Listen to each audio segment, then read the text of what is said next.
जिसकी प्रगति होनी है, जिसकी उत्क्रांति होनी है, ऐसी जो भी चीज़ है उसमें संतुलन होना ज़रूरी है। एरोप्लेन है, अगर उसमें संतुलन नहीं हो तो वो क्या उड़ान करेगा? वो नहीं कर सकता। पर तब इंसान ये सवाल पूछेगा कि आखिर ये भी क्यों, धर्म की क्या ज़रूरत है? लोग तो ऐसे ऐसे सवाल पूछते हैं कि आप लोगों की कुंडलिनी क्यों जागृत करते हैं। एक साहब ने ऐसे सवाल पूछ लिया कि कुंडलिनी क्यों जागृत करते हैं। मैंने कहा ये तो ऐसा ही हुआ कि सारा रामायण पढ़ाने के बाद आप मुझसे पूछ रहे हैं कि राम की सीता कौन थी। या तो इनका मतलब ये होगा कि जब हमें इसमें से कोई फ़ायदा ही नहीं है दुनियाई दृष्टि से, कि पैसा भी नहीं मिलता और ना ही कोई इससे फ़ायदा होता है, तो हम क्यों कर रहे हैं। तो इसका मतलब है किसी का भला करने में पहले ये लिख लेना चाहिए कि साहब इससे कितना फ़ायदा होगा, इससे कितना इनकम टैक्स बचेगा, इतने क्या करेंगे। हमारा तो इनकम ही नहीं तो हमारा टैक्स क्या बचने वाला। इस तरह की लोगों की वृत्ति चलती है कि आखिर क्यों। और ये भी सवाल पूछा जाता है कि धर्म क्यों, धर्म से मनुष्य क्यों अच्छे से रहे, क्यों उसकी अपनी 10 जो शक्तियाँ हैं उसको वो स्थित रखे और संतुलन में रखे। इसलिए कि उसको उड़ान करना है, उसको ऊंचा उठना है, उसको आत्मा बनना है, उसको ऊपरी जो ज़िंदगी है जिसको कि हम कहते हैं कि आत्मिक ज़िंदगी, उसको पाना। ये पाना आपको है इसलिए कि आप बंधे हुए हैं इस चीज़ के लिए, आप बने हैं इसलिए, इसीलिए आप संसार में आए हैं। भगवान ने आपकी मेहनत बेकार में नहीं करी। जो आपको इंसान बनाया वो इसलिए नहीं कि इंसान बनने के बाद आप फिर से मिट्टी बन जाए, कि फिर से आप कोई जानवर बन जाए, पर इसलिए कि आप आत्मा स्वरूप होकर के उसके सुख को पाए। इसलिए भगवान बनाया है। ये सत्य हमें जान लेना चाहिए। हम लोग तो अब ये सोचते हैं कि जो कुछ भी हमें मिला है, ये शरीर, ये आँखें, ये हाथ, ये जैसे कुछ हमारा हक था इसलिए मिला, हमें मिल गया, अब इससे आगे हमें कुछ करना ही नहीं। ये आपको मिला नहीं, ये दिया गया है। ये सब आपको आशीर्वादित किया गया है। इससे आगे क्या करना, आगे कहाँ जाना, यही सूक्ष्म जो हमारा भविष्य है उसके और हमारी नज़र नहीं, और जो बेकार की चीज़ है उसके और हमारी नज़र। जब ये हमारे अंदर जागृत हो जाती है ये उत्कंठा या ये क्यूरियोसिटी कि अब इससे आगे हमें कहाँ जाने का है, इससे आगे हमें क्या पाने का है, जिस वक़्त आपके अंदर ये तृष्णा जागृत हो जाती, ये इच्छा जागृत हो जाती, उस वक़्त कहा जाता है कि आप साधक।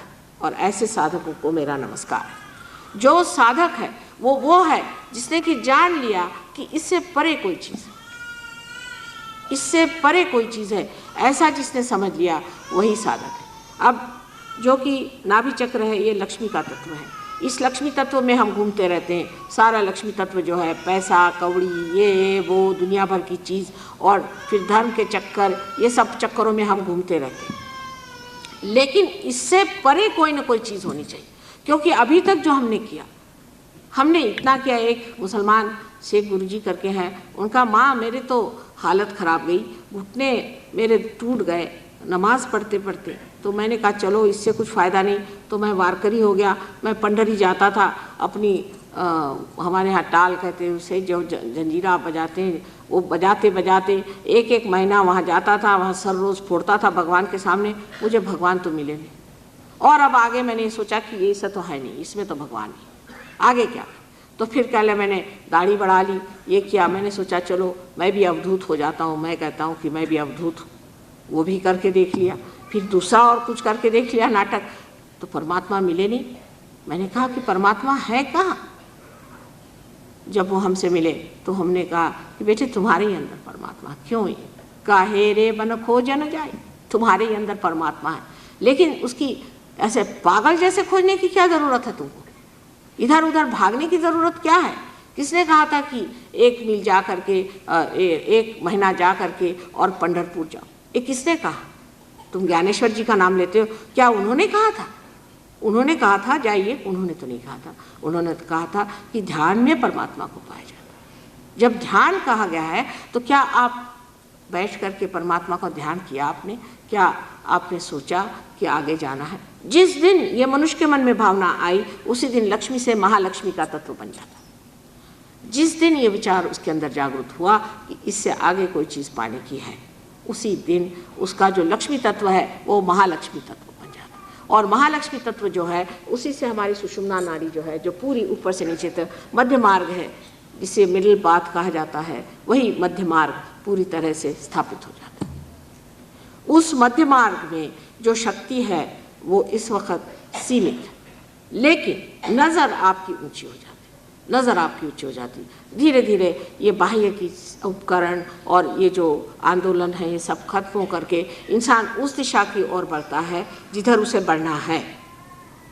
आप कहें कि हमें कुंडलिनी का जागरण नहीं करना है, न कराइए, कोई आपको ज़बरदस्ती कभी कोई कर ही नहीं सकता इसमें। ये तो जब तक आपके अंदर महालक्ष्मी का तत्व जागरूक नहीं होगा तब तक हमारे हाथ टूट जाएंगे, आप पार नहीं हो सकते। अगर आपके अंदर ये महालक्ष्मी का तत्व जागरूक हुआ कि इससे परे कोई चीज़ जिसे पाना है, और जो आज तक हम करते आए वो तो सिर्फ तैयारियां थी, वो कुछ हमने रास्ता उठाया नहीं अभी तक, हमारी कदम अभी तक उधर बढ़े नहीं। जब तक ये भावना अंदर नहीं आती कि हमें कहीं और ऊपर उठना है, तब तक आपका महालक्ष्मी तत्व जागरूक नहीं। और जब ये जागरूक होता है तब धर्म की परिपूर्ति हो जाती, तब धर्म में आप पूर्ण हो जाते। फिर ऐसे आदमी का जो धर्म होता है वो जानना भी और तरह से होता है, क्योंकि कहते हैं ऐसा आदमी सारे धर्मों से परे धर्मातीत हो जाता है, उसके लिए धर्म नहीं होता। जैसे नानक साहब के लिए कहते हैं कि वो लेटे हुए थे तो लोगों ने कहा कि आप तो ऐसे लेटे हैं और पैर आपके मक्का की तरफ, तो कहा अच्छा भाई इधर पैर कर लेते, फिर मक्का की तरफ। तो मक्का क्या है, उनके पैर की धूल के बराबर तो है ही, अगर उन्होंने मक्का की तरफ पैर किए तो उसमें कौन सी ऐसी बात है। लेकिन यह धर्मातीत स्थिति जो है ये प्राप्त होनी चाहिए। आपने सुना होगा कि एक बार एक नाथ जा रहे थे, वो अपने सर पे पानी रख करके और द्वारिका जी ले जा रहे थे कि वहाँ पानी छोड़ा जाए, वहाँ पर कृष्ण की मूर्ति पर। जाते जाते रास्ते में उन्होंने देखा कि बिल्कुल नीचे उस मंदिर के नीचे एक गधा वहाँ पर बिल्कुल प्यासा मर रहा था, उसको ले जाके उन्होंने पानी पिला दी, वो कावड़ उनको सारा ख़त्म कर दिया। लोगों ने कहा कर क्या रहे हैं, इतने दूर से लेके आए हैं और जहाँ पहुँचा था ना वहाँ नहीं पहुँचा, कल मैंने पहुँचा दिया जहाँ पहुँचा। ये धर्म से परे, कोई धर्म के आडंबर और उसमें नहीं रहते, धर्म से परे जो भी करते हैं वो धर्म ही होता है।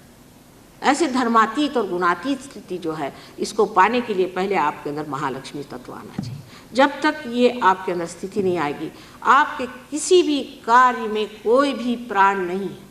आप कोई सा भी कार्य बताइए जो आप करते हैं बहुत महत्वपूर्ण। जैसे कि लोग कहते हैं हमने बड़ा सोशल वर्क किया है और हम इतने लोगों को खाना पीना देते हैं, या हम इतने लोगों की रुग्ण की व्यवस्था करते हैं। सब अहंकार का इंतज़ाम आप कर रहे हैं। जब आपने कह दिया कि हम कर रहे हैं तो आप गए काम से। आप कर क्या रहे हैं? कुछ भी नहीं कर रहे हैं। ये तो आप किसी से रुपया लिया, इकट्ठा किया, और अगर आपने 25 लोगों को या 100 लोगों को भी वहाँ ला करके और उनकी रुग्णचर्या करी तो उसमें क्या? आपने अगर रुपया भी दे दिया तो उसमें क्या? उसमें आपने किया ही किया।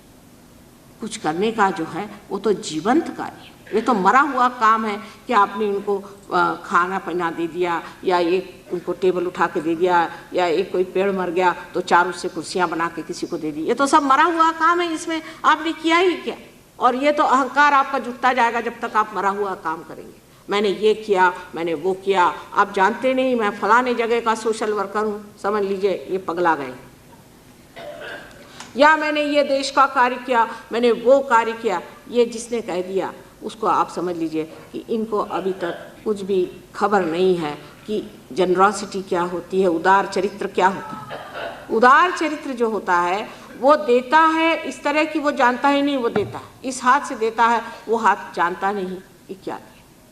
वो देने का जो भाव है वो भी इस गुणाती स्थिति में ही आ सकता है। उससे पहले जो भी आप करते हैं, वो जो भी आपका करना है, वो सारा कुछ आपके अंदर अहंकार और अभिमान बांधता है और बांधना पड़ेगा उसे। उसका कारण आपके अंदर बनी हुई संस्था है। ये जो राइट साइड में आप पीले रंग की चीज़ देख रहे हैं जिससे आपको पित्त होता है, इसे पिंगला नाड़ी कहते हैं। जैसे कि इस पिंगला नाड़ी से आप ये कार्य करते हैं, कोई सा भी कार्य आप करते हैं जो आपकी क्रिया शक्ति वो पिंगला नाड़ी से बहती है। इस पिंगला नाड़ी के कार्य से आपके अंदर जो ऊपर पीली चीज़ जो दिखाई दे रही है ये अहंकार है, ये उसका समझ लीजिए धुआं है, उसका बाय प्रोडक्ट वहाँ इकट्ठा होता है। तो आप ये कहें कि नहीं मैं तो जो भी काम करता हूँ माता जी मैं तो परमात्मा के चरणों में रखता हूँ, ये आप अपने को भुलावा में रख रहे हैं। क्योंकि आप जो काम कर रहे हैं उससे परे होने के लिए जो स्थिति है वो आपके पास नहीं। जैसे कि सूर्य है, वो जब प्रकाश देता है तो वो अकर्म में बैठे हुए हैं, वो प्रकाश दे रहे हैं, उनका स्वभाव है इसलिए दे रहे हैं, वो कुछ कर थोड़ी रहे। उनकी स्थिति ऐसी, उस गुणातीत स्थिति में वो हैं जहाँ से वो कर रहे हैं। उसमें कोई उनको ये एहसास थोड़ी कि मैं इनको लाइट दे रहा हूँ या मैं यहाँ पर इस तरह से हर एक पत्ते में हरा रंग भर रहा हूँ, इसका उनको एहसास नहीं। वो तो उनकी स्थिति ऐसी है कि वो दे रहे हैं अकर्म में। यही कृष्ण ने जब गीता में कहा तब लोग बहुत बार कहते हैं कि कर्मण्य वाधिकारस्ते फलेषु मा कदाचिन तो कह गए, लेकिन जो भी कर्म करो वो उन्होंने कहा मेरे चरणों में रखो। अब ये कृष्ण जो है सीधी बात तो करेंगे नहीं, क्योंकि जानते इंसान जो है उसकी टेढ़ी खोपड़ी है, तो टेढ़ी तरह से उन्होंने बात करी कि भाई जो भी काम करो परमात्मा पे छोड़ो, वो हो ही नहीं सकता। उनकी डिप्लोमेसी है ना, वो जानते हैं कि बाप का काम है तो सीधे नहीं बताएंगे, क्योंकि सीधे बताने में इंसान कभी नहीं समझेगा। इसकी उल्टी खोपड़ी, इसको उल्टी तरह से बताओ कि जो भी काम करे परमात्मा पे छोड़। अब जब इंसान ये सोचता है कि मैं जो भी काम कर रहा हूँ परमात्मा पे छोड़ रहा हूँ, वो बड़ी गलत फहमी में है। जैसे कि एक बच्चा है और वो एक गाड़ी को हाँक रहा है, उसके बाप ने आके कहा कि पहले तो वो बता देते हैं, पहले उन्होंने कहा कि आप स्थितप्रज्ञ हो जाओ पहले, तो उन्होंने कहा कि आप इस जो घोड़ा है इसको आप सामने रखो, इसको जोड़ लो, जो आत्मा है उसको जोड़ लो और तब गाड़ी हाँको। उसने कहा कि ऐसे कैसे? अर्जुन ने कहा ऐसे कैसे, तुम तो कह रहे कि साक्षी बनो और इधर कह रहे कि तुम युद्ध करो। तो इन्होंने कहा अच्छा ठीक है, तुम घोड़े को पीछे रखो, कोई हर्जा नहीं, बस हाँकते रहो और घोड़े पे नज़र रखो, बस सब चीज़ घोड़े पे समर्पित कर दो तो हो जाएगा। जब वो गाड़ी चलेगी नहीं तब बताना पड़ेगा कि बात ऐसी है कि घोड़ा आप आगे करिए, ये माँ का काम कि बेटे इस चक्कर में मत रहना, तुम सीधे घोड़े को आगे करके जोड़ लो, जब तक आत्मा से जुटेगा नहीं ये गाड़ी आगे जाने वाली नहीं। इसलिए जो लोग सोचते हैं कि आज हनुमान जी के इसमें हमने प्रसाद चढ़ा दिया, हो गया हनुमान जी अब आप हमारी सारी चिंताएं दूर कर दीजिए, वो भी मुस्कुराते होंगे कि इन्होंने अच्छा मुझे जेब में रख लिया। असल में बात यह है कि आपका तो अभी उनसे संबंध ही नहीं हुआ। हनुमान जी अपने अंदर कहाँ बसे हुए हैं यही लोगों को नहीं मालूम है। वो हनुमान जी जो है इसी पिंगला नाड़ी पर ऊपर से नीचे दौड़ रहे हैं। इनको बाइबल में गैब्रियल कहा गया है, सेंट गैब्रियल जो थे वो हनुमान जी थे, और हनुमान जी हमारे अंदर हैं, और जब तक हम उनकी मदद नहीं लेंगे, जब तक उनसे हम आशीर्वादित नहीं होंगे, हमारे कोई भी कार्य पूर्ण नहीं हो सकता। अब उनसे आशीर्वादित होने के लिए पहले उनसे संबंध होना चाहिए। उनसे संबंध होने के लिए पहले निराकार में आपको आत्मा को प्राप्त करना चाहिए। इसीलिए बहुत लोगों ने सिर्फ निराकार की बात की कि साकार की बात करो तो फिर फंस जाएंगे। पहले निराकार ही की बात करो कि आत्मा स्वरूप तो आप पालो। बुद्ध ने इसीलिए ईश्वर की तक बात नहीं की कि अगर हम ईश्वर की बात करेंगे तो फंस जाएंगे, फिर ईश्वर ईश्वर, फिर वो कहेंगे मैं ईश्वर हूँ वो ईश्वर है। इस झगड़े में पड़ने से पहले ये है कि इनको निराकार ही की बात करो कि तुम अपना सिर्फ आत्म साक्षात्कार पालो, फिर आगे बोलो। इसलिए उनको बहुत लोग कहते हैं कि वो एक चीज़ थे, परमात्मा में विश्वास देता। ये तो इंसान की बुद्धि उल्टी है ना। उन्होंने जाना कि इंसान किस हद तक है कि उससे यही बात की भाई पहले तुम आत्म साक्षात्कार ले लो फिर आगे की बात करो। चाहे जो भी हालत हो, आज ऐसी हालत है कि आप एक क्षण में पार हो सको, इसमें कोई शक नहीं। ये आपका भविष्य, यह आपका असली भविष्य है कि आप एक क्षण में पार हो जाते हैं। लेकिन इसमें फिर आपका अहंकार कहाँ जाता है, ये सवाल खड़ा होता है कि माँ फिर अहंकार कहाँ गया। उस वक़्त क्या हो जाता है, हमारे अंदर जो चीज़ घटित होती है वो बड़ी बड़ी कमाल की चीज़ है कि जब कुंडलिनी जागरण होता है तो वो हमारे माथे में यहाँ जो आज्ञा चक्र की ये खिड़की है, आप देखिए ऊपर में, उस आज्ञा चक्र में जागृत हो जाती है। जब वहाँ की देवता, जब वो जागृति हो जाती, महालक्ष्मी है वहाँ बैठी, जैसे ही वो जागृत हो जाती है तो वो सारा की सारा आपका अहंकार और आपका प्रतिहंकार माने जो कंडीशनिंग है वो सारा खींच लेगा। उसको खींच लेने से ये जो दोनों तरफ जो आपको प्रत्यहंकार या जिसे आप मनस कहते हैं या कंडीशनिंग कहते हैं, जिसे कि आप गहरे नीले रंग में देख रहे हैं और पीले रंग की जो दोनों ये थैलियाँ हैं ये अंदर एकदम खिंच जाओ अपने आप। इसको आपको नहीं करना है। बहुत से लोग क्रिया योग करते हैं, राज योग करते हैं, ये सब अंदर घटित होता है, बाहर नहीं।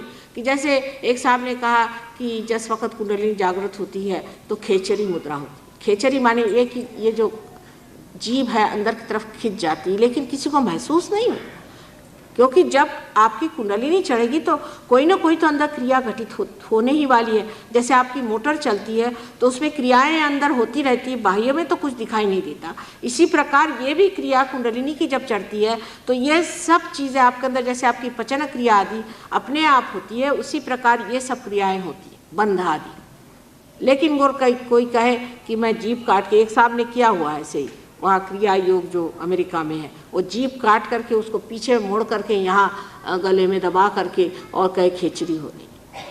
और बहुत से लोग वहाँ ऐसे जीभ लटकाए हुए कुत्ते जैसे घूमते, बात भी नहीं कर सकते। मैंने क्या ये कह क्रिया योगी, बताइए आप, क्रिया योगियों की क्रिया ही खत्म कर दी मुँह की। और इस पर एक बात है कि कबीरदास जी ने ऐसा लताड़ा है लोगों को, इतना कहा हुआ है कि जिन्होंने कबीरदास जी को जरा भी पढ़ा वैसे चक्कर में ना जाए, लेकिन वो भी उसी चक्कर में जाते हैं। सबसे तो कमाल यह है कि बिहार जहाँ पर कि कबीरदास जी ने इतनी मेहनत करी, इतना कुछ कहा, वहाँ पर उन्होंने सुरती कहा है, कुंडलिनी को सुरती कहा है, और वो तंबाकू को सुरती कहते हैं। अब और इससे क्या ज़्यादा अक्लमंदी हो सकती है कि जिस चीज़ के उन्होंने बिल्कुल मनाही की थी उसी को वो सुरती कहते। तो ये जो है कि हमारे अंदर आज्ञा चक्र जो है यहाँ पर, वो जब इसका शोषण कर लेता है तब हमारी यहाँ पे जो तालु भाग है ये खुल जाता है और यहाँ पे नरम हो जाता है और उसके अंदर से ठंडी ठंडी हवा आने लग जाती है।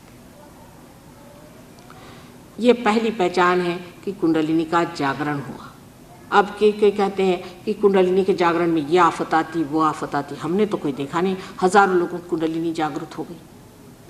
जो लोग अपवित्र हैं, जिनके विचार अपवित्र हैं, जिनके अंदर धर्म नहीं है और जो पैसे के लिए काम करते हैं गंदे, ऐसे लोग कुंडलिनी की बात न करें तो अच्छा है। और जब ऐसे लोग कुंडलिनी उठाते हैं और ऐसे लोग जब कहते हैं हमारी कुंडलिनी जगी, तो ये जान लेना चाहिए कि इनकी कुंडलिनी नहीं जगी है, पर नीचे बैठे श्री गणेश का गुस्सा है। जब इनका गुस्सा चढ़ता है तो इतनी गर्मी बदन में होती है और सारे यहाँ से यहाँ तक ब्लिस्टर आ जाएंगे, आदमी भौंकने लगता है, कहीं तो शेर के जैसे बोलता है, कहीं चीखता है, कहीं कूदने लग जाता है। ये काम उसी को करना चाहिए जिसको इसका अधिकार है, और जिसको अधिकार नहीं है वो ऐसे कामों में फंसता है और लोगों का सर्वनाश करता है, उसके ऊपर भी ये बड़ी दशा आ जाती है। ऐसा आदमी जो कि इस तरह के तांत्रिक विद्या करता है और इस तरह के गलत तरीके से लोगों को फुसलाता है, उसकी 7 पुष्ट नष्ट हो जाती है और 7 पुष्ट में आदमी पागल की तरह घुमा करता है। ये मेरे अनुभव की बात है। मैंने बहुतों को देखा है इस प्रकार जिन्होंने काम किए, उनके बच्चों के बच्चे तक आज तक सफ़र कर रहे हैं। इसलिए ऐसे चक्करों में किसी को जाना नहीं चाहिए और किसी के साथ ऐसे काम करने नहीं चाहिए। और जो लोग ऐसे काम करवाते हैं वो भी जान लें कि उनकी भी पुश्तन पुश्त इसकी मर्यादाएं अगर तोड़ देंगे तो बहुत कुछ उनको नुकसान हो सकता है। इसलिए आप लोग निशा खाते रहें, किसी भी तरह की ऐसी गलत मन में धारणा न रखें कि हम इस तरह के लोगों से कुछ प्राप्त कर सकते हैं। कभी भी आप प्राप्त नहीं कर सकते। ये लोग आपके नुकसान पे आमादा है और ऐसे लोगों के पास जाने से वो तो आपके कर्दन काल है। मैंने तो देखा कि ऐसे लोगों ने जो लोगों का सत्यानाश किया है वो इस कदर सत्यानाश किया है कि उनके पास इतनी भी बुद्धि नहीं रह गई कि वो समझे कि हमारा इतना सत्यानाश हो गया। 6,000 पाउंड एक साहब ने दिया था और जब वो मेरे पास आए तो मैंने देखा कि उनको तो एपिलेप्सी की इतनी ज़बरदस्त बीमारी हो गई है कि वो यही नहीं समझते कि वो खड़े कहाँ। और अगर उनको एक लहसुन भी दिखा दीजिए तो उससे थरथराते हैं, क्योंकि उनको गुरु ने कहा था कि लहसुन खाना ठीक है। लहसुन से घबराते, लहसुन देखते साथ थर थर थर थर काँपने लगे। जो आदमी आपको गुलामी में फंसाता है उस आदमी के पास जा करके आप कभी कुंडलिनी का जागरण नहीं कर सकते। कुंडलिनी से आप स्वतंत्र हो जाते हैं, आपके स्व का तंत्र आता है, आप उसके गुरु हो जाते हैं, आप पूरी तरह से समर्थ हो जाते हैं और आप जानते हैं ये चीज़ क्या है। किसी भी गलत फहमी में नहीं रहना चाहिए। और जो लोग ऐसा करते हैं, गलत फहमी में रहते हैं, मैं यही सोचती हूँ कि इन सत्पुरुषों ने जो हमारे साथ किया, जितनी मेहनत और जितना कष्ट ज़िंदगी में उठाया, जितनी उनकी आत्मा हम लोगों के लिए छटपटाती रही, और हमने उस वक्त भी उन्हें दर्द दिया और अब भी उनको दर्द दे रहे हैं, उनका नाम ले ले करके हम गलत काम कर रहे हैं। कुंडलिनी का वास्तविक जागरण अंदर होता है और वो होने पर सत्य स्वरूप उसे आप लोग प्राप्त करें। ये आपका अधिकार है, ये आपका जन्मसिद्ध अधिकार है जिसे आप प्राप्त करें, जिसके लिए आप पैसा कौड़ी कुछ भी नहीं दे सकते। और जब तक कुंडलिनी का जागरण नहीं होता तब तक मनुष्य अधूरा है, उसकी पूर्णता नहीं। तब तक ऐसा ही समझ लीजिए कि एक दीप है लेकिन उसमें अभी तक ज्योत नहीं है। ज्योत आते ही आप एक ऐसे प्रांगण में उतर जाते हैं, ऐसे डायमेंशन में उतर जाते हैं कि वो डायमेंशन आप देखते ही आप समझ लेते हैं कि अब तो मैं सब चीज़ का साक्षी हो गया, मैं सब चीज़ की तरफ एक साक्षी स्वरूप देखता। जो कृष्ण ने कहा था कि आपको साक्षी होकर देखना लेकिन वो होने का तरीका जो है वो एकमात्र एकमेव है कि कुंडलिनी का जागरण और कोई नहीं। चाहे कृष्ण ने उस वक़्त नहीं कहा हो क्योंकि उनके पास समय नहीं था, या जिसने कहा हो उसने बहुत अधिक इससे कहा हो, इसका ये मतलब नहीं कि कोई एक विशेष धर्म ने कहा या दूसरे ने कहा, सब ने यही बात कही।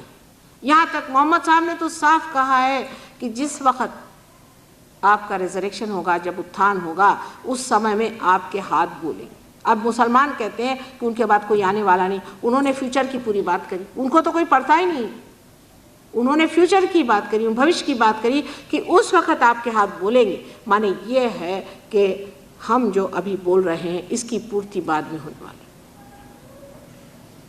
लेकिन अब किसी से बताई कोई सुनने को तैयार नहीं, क्योंकि कान तो सबने बंद कर लिए, अपने गलत तरीके के जो उन्होंने मार्ग बनाए रहे। आपको अगर सत्य चाहिए तो सत्य आपके अंदर बसा हुआ। अपने साथ आप जाति मत करिए, अपने साथ अन्याय मत करिए, क्योंकि आप इंसान बन के संसार में आए हैं। ये परमात्मा ने आप पे बड़ी मेहरबानी की कि आप इंसान बन करके आए हैं। इसको आप प्राप्त करें और उसका परमात्मा का जो आनंद है कि आप उसके साम्राज्य में विराजें, वो उसे देना चाहिए। इस देने में आप क्यों रुकते? बेकार की धारणा है क्योंकि हम इस धर्म में पैदा हो, क्योंकि उस धर्म में पैदा हो, क्योंकि हमारे बाप ऐसे थे, क्योंकि हमारी माँ ऐसी थी। लेकिन आप क्या, आप अपने बच्चों को क्या देने वाले? क्या वही घिसी पिटी बातें, वही बातें जिससे कुछ पाया नहीं गया? जो पाने का है सो अत्यंत सूक्ष्म है लेकिन अत्यंत सरल और सहज। ऐसे सहज को पाना, यही सत्य को पाना। पहले तो हमारी मन की ये तैयारी होनी चाहिए कि माँ हमें तो सत्य ही चाहिए और हमें कुछ नहीं चाहिए। ऐसे जो वीर हों कि जो सत्य के सिवा कोई चीज़ नहीं मांगते, वही सहयोगी हो सकते हैं, नहीं तो नहीं हो सकते। क्योंकि सहयोग में आने के बाद भी मैं देखती हूँ लोगों में कि माँ हम तो ऐसा सोचते हैं कि हमारे ज़रा गुरु हैं, ज़रा पैसा ऐसा खाते हैं क्योंकि उनको कुछ और रोज़गार नहीं है। लेकिन अब क्या करें भाई, तुम अपने गुरु हो गए, अब काय को गुरु पाले हुए हो? जब तुम्हारी तंदुरुस्ती भी तुम्हारे गुरु अच्छे नहीं रख सके इसलिए तुम मेरे पास आए, तो उसको काहे पाल के रखा? जो असल है उसे ही पाना है, जो नकल है उसे छोड़ देना है, जो वास्तविक है उसे देखना है, जो वस्तु स्थिति है उसी को जानना है। ये जब हम धारणा बना लेते हैं तब आपके अंदर सहज में ज़मीन ऐसी तैयार हो जाती है कि ऐसे आदमी को समझाने की ज़रूरत नहीं, उसका अनुभव ही उसको सिखा दे। और जो कुछ अनुभव शून्य आज तक रहा है उसमें ही आप समाधान मत माने, क्योंकि आपको अभी तक उसका अनुभव नहीं है। कल आप अपने बच्चों को क्या देंगे या अपने ही मन को आप क्या समाधान देंगे? क्या रटने रटने से ही हो जाएगा? क्या पढ़ने पढ़ने से हो जाएगा? किसी भी चीज़ से नहीं हो सकता। कबीरदास जी ने कहा है, पढ़ी पढ़ी पंडित मूर्ख भय। तो मैं सोचती थी कि ऐसा कैसा कह रहे। अब मेरी समझ में आया कि वो जो पढ़ते हैं वो सोचते हैं, जिसने गीता पढ़ी वो तो सोचता वो व्यास मुनि बन गया। कोई जो कोई किताब पढ़ता है वो सोचता कि वो वही बन गया, फिर और वो कोई चीज़ सोचता ही नहीं। ऐसे भी लोग मैं देखे कि किताब रखेंगे और कहेंगे अच्छा अभी भगवान का नाम लेकर के मैं खोलता हूँ भविष्य क्या देख लो। उसमें के एक सेंटेंस को पकड़ लेंगे, कल इसका भविष्य मतलब ये है, ये है। ये कौन तमाशा? इससे भी बढ़ के लोग ऐसे होते हैं कि इतना छोटा सा कोई से भी किताब जो कि मानी जाए, जैसे बाइबल है या कोई इनका तौरात होता है या अपना ग्रंथ साहब है, कोई सी भी किताब हो, जैसे गीता है, कोई सी भी छोटी, उसको इतनी छोटी बना ली और यहाँ बांध ली, हो गया। इस तरह के भ्रम में रहने से परमात्मा नहीं मिलने वाले। और वो कितने सहज सरल आपके अंदर मिल सकते हैं। उसके लिए आपको कुछ करना ही नहीं, वो आपके अंदर ही है। आपको पढ़ना लिखना भी नहीं, कुछ जानना भी नहीं, उसको सिर्फ पाना मात्र है। और पाना जो है वो बुद्धि से नहीं पाया जाएगा, आपके नसों में, आपके सेंट्रल नर्वस सिस्टम में पाया जाएगा, आपके उत्क्रांति में।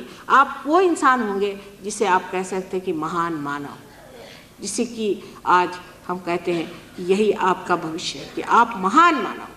फिर इस देश में, ये देश, इसकी जितनी पूजा की जाए न कम।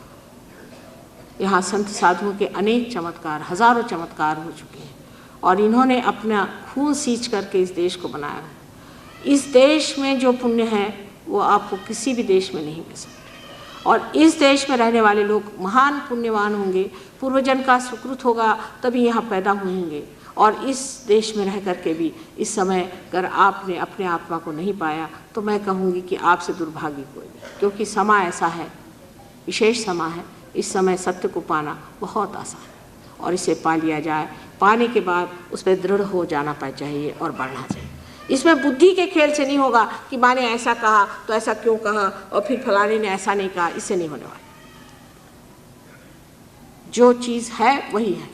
हम आपसे ये बात नहीं बता सकते जो चीज़ नहीं है, हम क्या करें। हम तो आपसे झूठ नहीं बोल सकते, जो सत्य है वही आपको बताएंगे, क्योंकि हम तो आपकी माँ हैं, आपसे हम झूठ नहीं बोल सकते। और जो हम बोल रहे हैं वो सत्य है या नहीं, ये आप खुद उसका परिचय लें। जिद न करें, उसका परिचय लें और परिचय लेने के बाद उसे आत्मसात करें।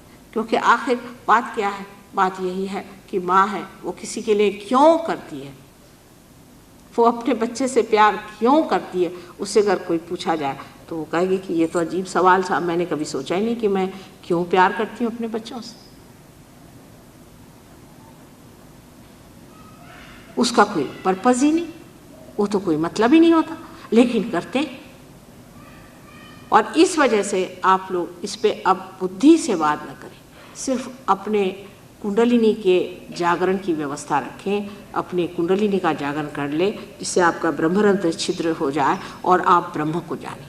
सबसे पहले उस निराकार ब्रह्म को आप जान लें और फिर आगे की बात करें। परमात्मा की बात अभी न करें, अभी भी यही समझिए कि बुद्ध की बात ठीक है, ये पहले आत्मा का साक्षात्कार हो जाए, ब्रह्म शक्ति को हम पालें, उसके बाद आगे की बात करें। उससे पहले की बात करने में और उसके आगे की बात करने में भी बहुत परेशानी हो जाती है, क्योंकि दिमाग सबके अलग अलग बैठे हुए। इनका एक विचार है, उनका एक विचार है, उनका एक विचार है, उनका एक विचार है, मैंने ये किताब पढ़ी, मैंने वो किताब पढ़ी, मैं वहाँ गया था, वहाँ ये था, वहाँ वो था। लेकिन सत्य क्या है, उसे जानने के लिए कुंडलिनी के जागरण के बगैर, उसके प्रकाश के बगैर आप नहीं जान सकते। इसके अलावा भी जो चीज़ें आप जानते नहीं हैं, जो चीज़ें महसूस नहीं, जो चीज़ें हमारे लिए अज्ञात है, वो सब परमात्मा भी नहीं। बहुत सी